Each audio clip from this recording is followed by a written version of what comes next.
E aí, meus queridos, vamos continuar estudando as navegações, né? Expansão marítima. Vamos que vamos. Vamos entender como que foi esse processo de Portugal fazendo a expansão marítima e depois vamos ver um pouquinho da Espanha. Tranquilo? Vamos lá. O que foi? Portugal, então, decidiu adotar a estratégia de périplo africano. O que é um périplo africano? É contornar o continente africano para então chegar às Índias. Porque a rota anterior está dominada pelos turcos otomanos. Então nós precisamos de uma nova rota, vamos contornar a África para chegar ao mesmo lugar, chegar às Índias. Tranquilo? Eles vão utilizar a navegação de cabotagem. O que é a navegação de cabotagem? É isso que vocês estão vendo aqui, ó. A gente vai contornando a costa, bem pertinho da costa, vamos parando, né, aos poucos para abastecer de comida, né? Então é uma navegação ao longo do contorno, né, do continente. É uma navegação muito mais segura, tá? É a navegação de cabotagem.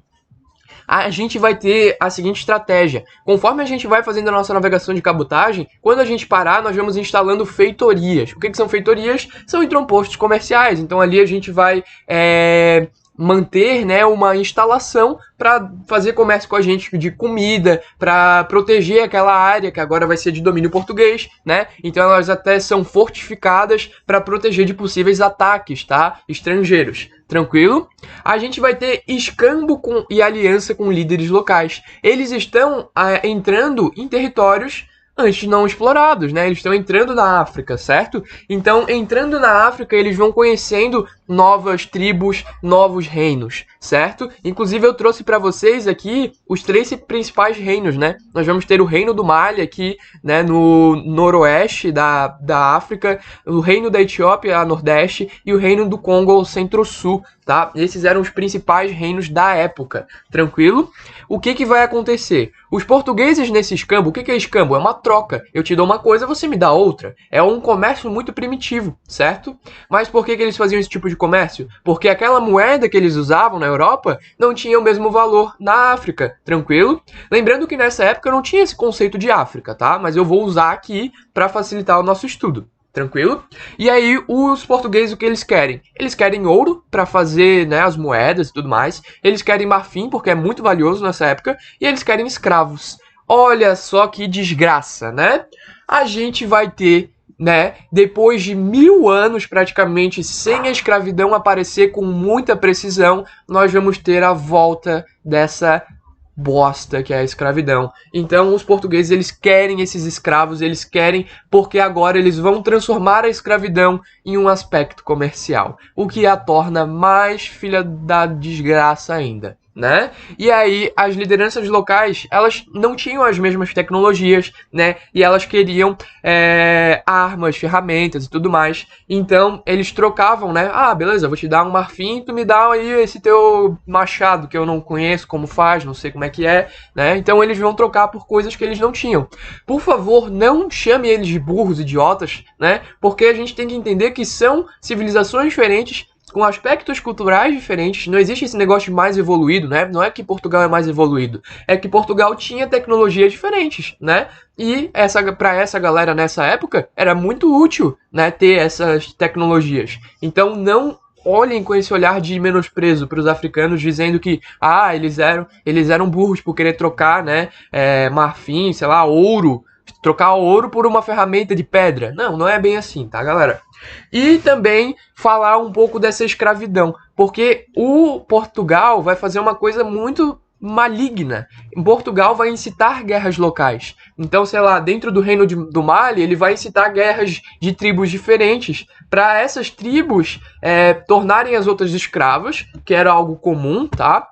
Mas olha só, não é a escravidão que a gente conhece de tu dominar um outro povo e levar para um outro lugar. Era uma escravidão com um outro sentido, tá? É uma escravidão mais sussa, digamos assim, tranquilo? E o que vai acontecer? Portugal vai incitar essas brigas para então pegar esses escravos do reino do Mali e tomá-los como propriedade comercial, tá? Então, não é no reino do Mali, não era uma propriedade comercial o escravo, tá? Era um laço de servidão, né? Um laço de escravidão, mas não era o comércio, tranquilo? Portugal vai subverter a lógica africana de escravidão e vai transformar aqueles escravos em propriedade comercial, tranquilo?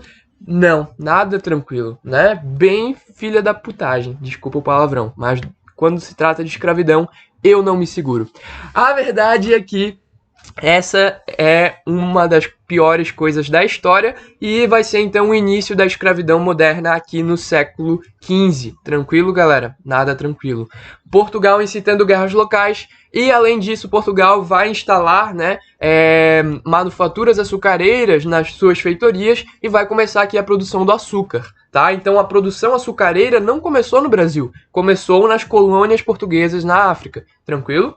Aí a gente vai ter aí agora o processo. Como que aconteceu o processo? Em 1415, Portugal vai dominar Ceuta, que é uma cidade aqui no norte da África, tá? Que é o início de tudo.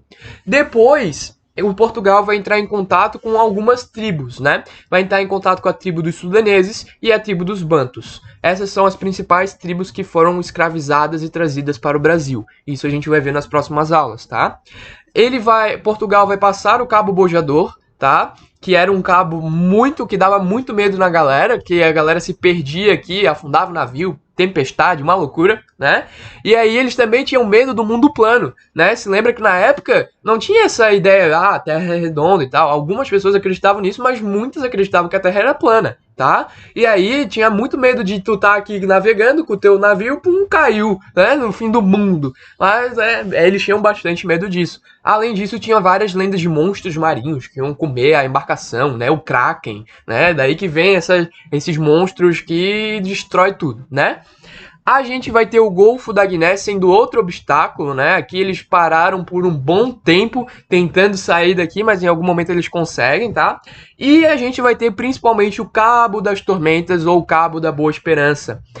Por que Cabo das Tormentas? Porque ninguém conseguia passar daqui.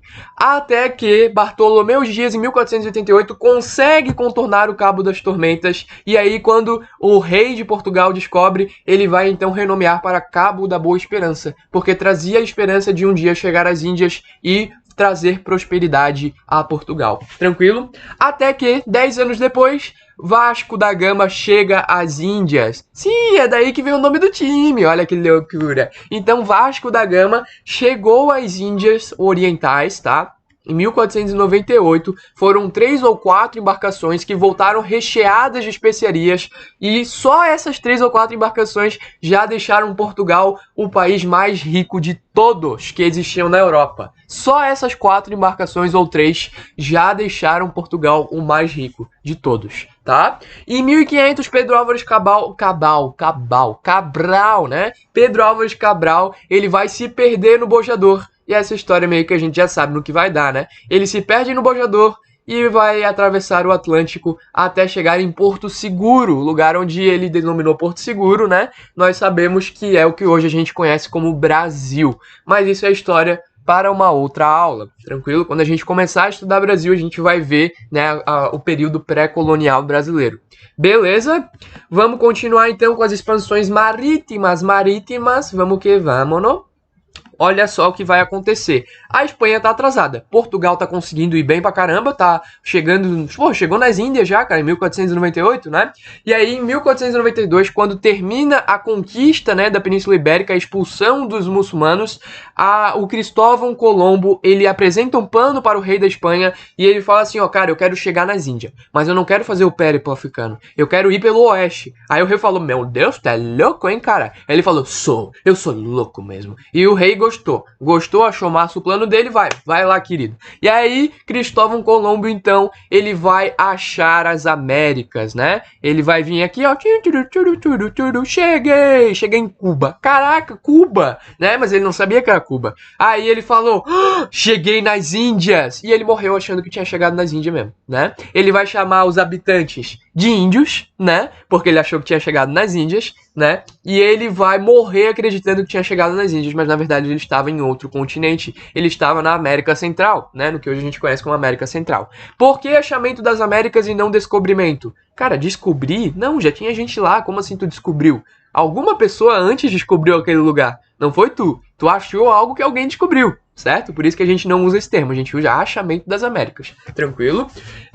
Então Colombo foi o primeiro cara a chegar às Américas, né? Mas ele morreu achando que tinha chegado nas Índias. Depois a gente vai ter o Américo Vespúcio chegando lá, desfazendo a confusão e dizendo, realmente, isso aqui não são as Índias, isso aqui é um outro continente. Tá? E aí ele vai então ganhar, né, essa homenagem, vai mudar o nome do continente para a América em homenagem a Américo Vespúcio. Tranquilo? Ele foi o primeiro cara a reconhecer que aquele continente era a América. Não foi o primeiro cara a achar a América. Não confunda isso, tá? E aí a gente vai ter aí o Tratado de Tordesilhas em 1494, após, né, a Espanha conseguir achar terras a oeste, então ela vai ver assim, cara, vamos se prontificar. Então eles dividiram o mundo entre dois países, Espanha e Portugal.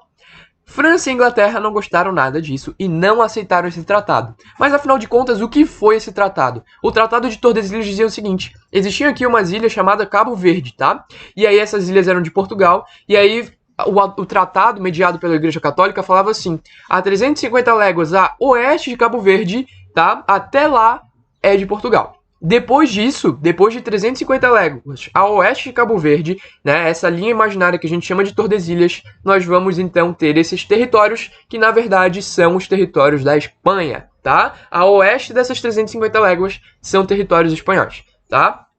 E esse tratado ele vai ser dado muito antes de descobrir toda a imensidão do continente americano, tá? Depois ainda a gente vai ter em 1521 o Tratado de Zaragoza, né, dividindo ali a parte leste, né, do mundo, digamos assim, mas isso daqui é questão para um outro momento, isso daqui não cai em vestibular muito. O que a gente precisa entender é o Tratado de Tordesilhas. Dois países que saíram na frente nas navegações foram os países que fizeram um acordo entre si para dividir o mundo entre si e dividir quais colônias eles poderiam ter ou não, baseado no Tratado de Tordesilhas, tá? Tranquilo, galera? Aqui eu trouxe uma curiosidade para vocês das grandes navegações, porque a questão do navegador, né, a questão desse cara que viajava nas embarcações, é que ele não tinha comida boa, né? Ele não tinha uma maçãzinha para comer, tudo estragava. Ele comia bolacha com fungo, comia arroz estragado, era uma tristeza só, né? E aí o que acontece é que essas pessoas não tinham fontes de vitamina C, então era muito comum essas pessoas criarem uns ranços na boca, né? Os dentes apodrecer, a gengiva estragar, tudo era uma tristeza. Não dava pra dar uns beijos na boca gostoso, porque não tinha como, tudo estragado os dentes, né? E aí, isso tudo acontecia por falta de vitamina C, né? Por isso que eu trouxe aqui uma imagem de um cara deitado, tô morrendo. E aí chega o cara e dá uma laranja pra ele morder, pra ganhar essa vitamina C. Tranquilo? É só uma curiosidade, mas eu achei interessante da gente entender isso daí. Tranquilo, galera? Então agora a gente sabe o que foi esse contexto de expansão marítima. Espero que tenha ajudado você. Vejo você numa próxima aula. Valeu! Uhul!